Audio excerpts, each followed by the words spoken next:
KP. Krishnamurthy பத்தியதி. ஜோதிடத்தில் வெளிநாட்டு குடியேற்றம் குறித்து பிரதானமாக 12வது மற்றும் 9வது வீடுகள் அடிப்படையாக கருதப்படுகின்றன. இதனுடன் 8வது மற்றும் 3வது வீடுகளும் துணைபங்காற்றுகின்றன. குறிப்பாக 12வது வீடு வெளிநாட்டு நிலங்கள் மற்றும் தனிமை. மற்றும் 9வது வீடு தொலைதூர பயணம் மற்றும் உயர்கல்வி. ஆகியவற்றின் தொடர்புகள். 10வது வீடு தொழில் மற்றும் 3வது வீடு குறுகிய பயணங்கள். உடனான இணைப்புகளுடன் இருக்கும் போது வெளிநாட்டு வேலை வாய்ப்புகள் மற்றும் குடியேற்றம் ஏற்படக்கூடிய சாத்தியங்களை ஈக்கும். இதை விரிவாக பார்ப்போம்.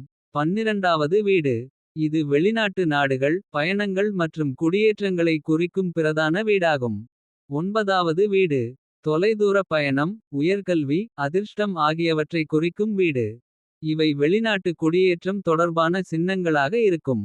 8வது வீடு இது திடீரென ஏற்படும் மாற்றங்கள் மற்றும் பரிணாமங்களை குறிக்கும்.